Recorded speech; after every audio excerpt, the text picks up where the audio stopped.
Well, I had the privilege of knowing since the beginning and following at a certain distance the project. And when I read the proposal, I had the impression that it was really important, really comprehensive, and was covering well the different aspects that in the call were announced. But I had also the impression that it was really challenging and really difficult.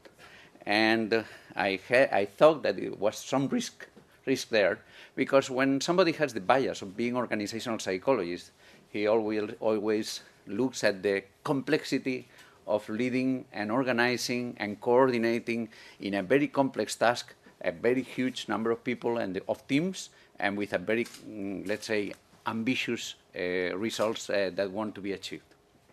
Well, now that I had the opportunity to read the different documents, and especially the deliverables, I have been very, very positively reinforced and surprised because of the richness of the results and also the knowledge generating, the methodologies put in place, and the potential of the results obtained for changing and improving organizations and societies, and hopefully also families in terms of behavior and people. Well, so what I am going to do in the next minutes will be about offering you some of my views and highlights of what I have seen most interesting of the project, and I'm sure that I will be biased because of my discipline, because of organizational psychology, but in any case, I want to state very clearly that one of the most powerful aspects of this project is its multidisciplinarity.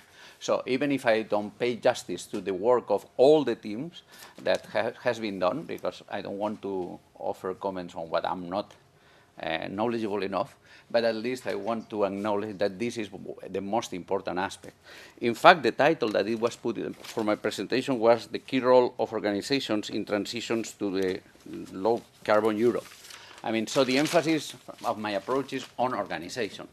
Well, so first what I would say is that, in my view, and I am biased for sure, this was a great choice. I think in some reports it has been emphasized that quite often the study of the behaviors and for a sustainable environment has been done in the private life, at individual level, and that has been very clear, and the reviews show in several places, in several aspects, that this is clear, that is not enough. I think that we need to go to this kind of structures, this kind of social formations, social entities, if you allow me, that permit us to better understand the articulation between the individuals and the groups and the organizations and the institutions and the general context and societies. We have to be clear that organizations is not a natural phenomenon. They have not existed forever. In fact, it has been in the last 2 centuries and especially in the last century when it has grown a lot. It is an artificial phenomenon. It's a phenomenon created by people. And it is a very important and very amazing phenomenon, and a proof of that is that it has grown, and most of the main needs of the people in one way or another are related with the services provided by organizations. We, as it was said, we born in an organization and we die in an organization, and all our life is full of organizations to which we are related in one or another way. We pray in organizations, etc., etc. So when we have this into account, we have to take this seriously to understand what does it mean. And then I would emphasize that organizations are, first of all, they are social structures, social formations, which are with stakeholders. And especially productive and work organizations, it is very important to analyze the stakeholderships and the conception that different countries and different legislations have on the stakeholdership. In some countries, the main stakeholder is the owner, and the legislation is arranged in the way that owners have the most important responsibilities on that. In other countries, I think in Europe, the emphasis is not that the only important stakeholder is the owner. It's also the workers, it's also the social agents, it's also the society, the clients, the suppliers, and management, etc.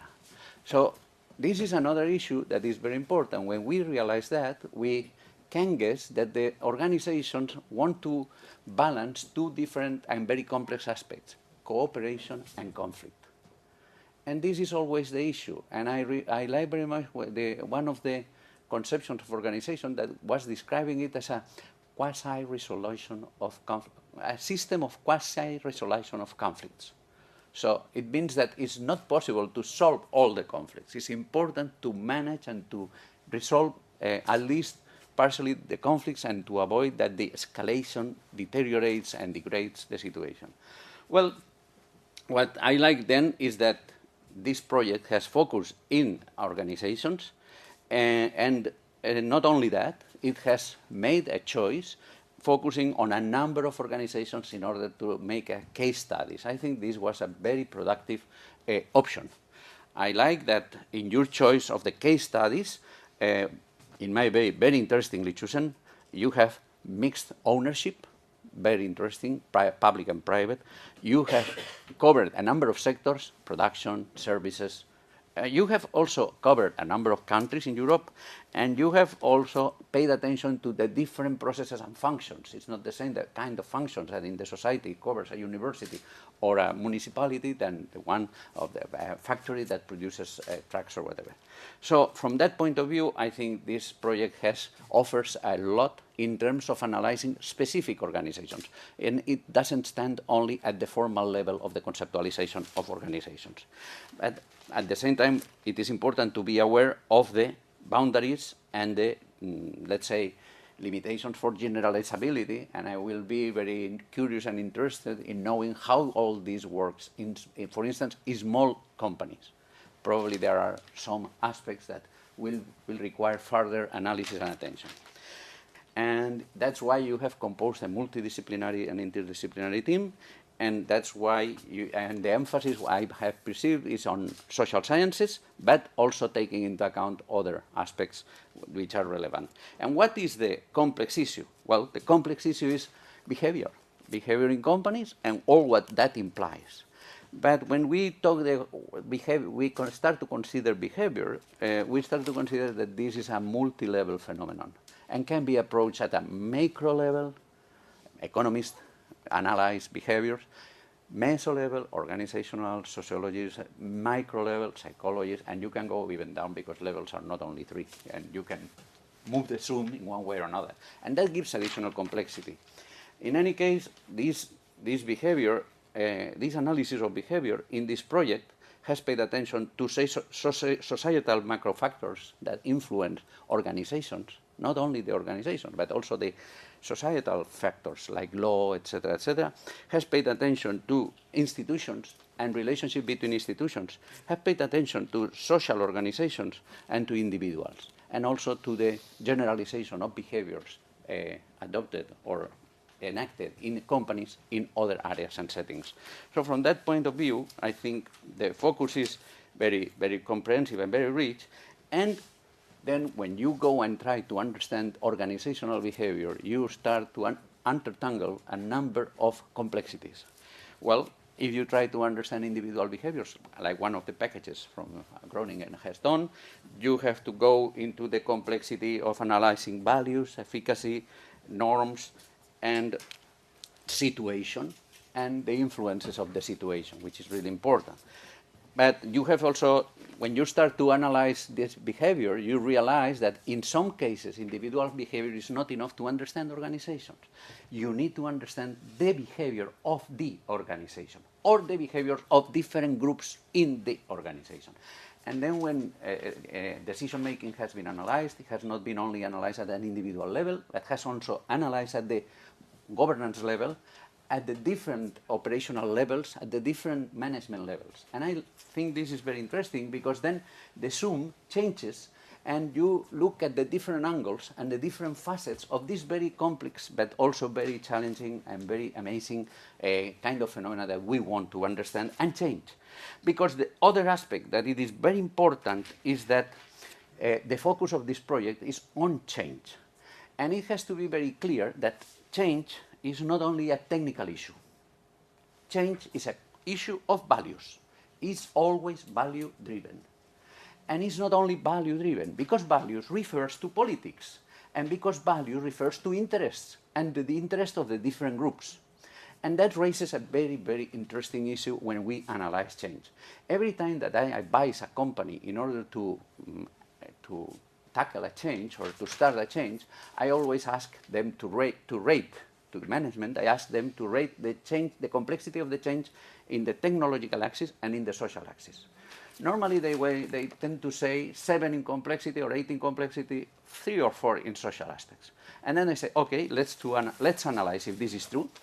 How many people what kind of groups do you anticipate that will be in favor of this change? What kind of implications will have? Who will be against? What are the dynamics, the social dynamics of politics, synergies, antagonisms? How will be the change be implemented? Who will be favored by that? Who will think that they will lose? They lose positions, they lose opportunities, they lose interest, they lose resources. And then when we start to analyze all that, they realize that I ask for the exercise again, please score technical complexity, social complexity, and then social complexity is changed and it's much more higher than before. Well, then I like very much because when you have analyzed change, you have paid attention to a very critical issues like drivers and barriers. I found it very interesting also that you paid a lot of attention to dynamics and to the different actors at the individual level, trying to understand how and why they are ready or not to change, how much it is because of their values, how much it is because of the environment, but also at the actors level, at the unions, the different relevant actors, and also at the organizational level as a system, and that in a context. So, well, in that sense, I congratulate you, and I show my satisfaction and my interest in reading even more and paying more attention to your publications in the next years, because I think I'm sure that you are going to be very busy publishing these results in the next 5 or 6 years.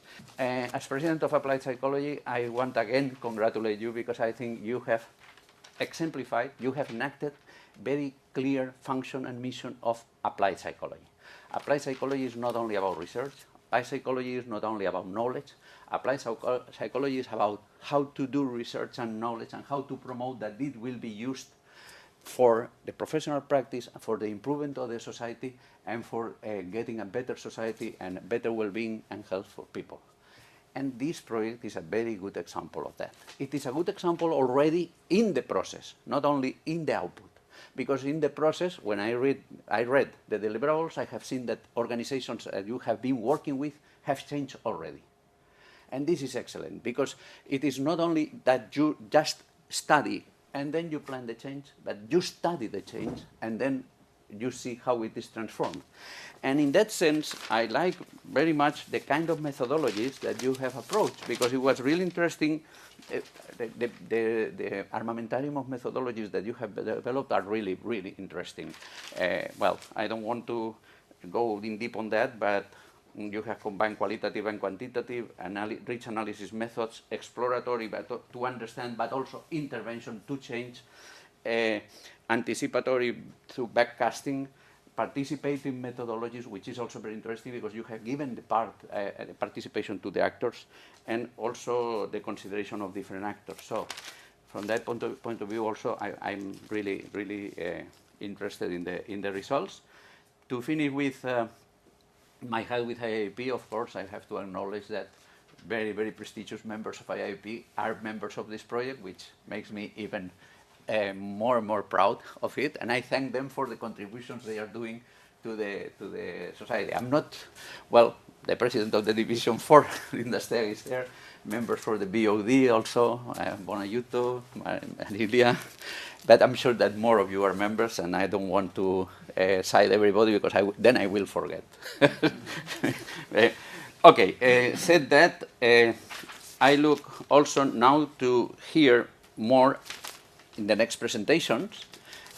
Probably will be areas that I'm not so expert or so knowledgeable, but that's why I'm eager to hear more, because then I'm eager to learn, and I'm eager to learn how we can cooperate with the different disciplines in a very fruitful way, as this example has found.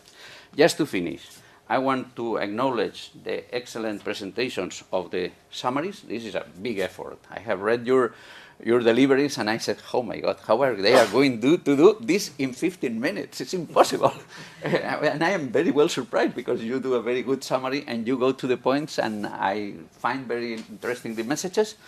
Well, I look forward to see how do you cope and do with future challenges. Which are the future challenges I see? First of all, dissemination. Dissemination to the scientists, publications. By the way, I invite you to disseminate. A very good place to disseminate will be in the next Congress, International Congress of Applied Psychology in July, in Paris. Also, the other disciplines are invited. Applied psychology is about cooperation with other disciplines. It's not only about psychology. So, but in addition to that, I look forward for more important, even more important challenges. How are you going to disseminate to the companies? How are you going to influence policymakers? And how are you going to, let's say, influence also or give hints for companies and professionals to influence the behaviors of people and the behaviors of the associations? But I'm sure you have a very good ground. You have a very good material.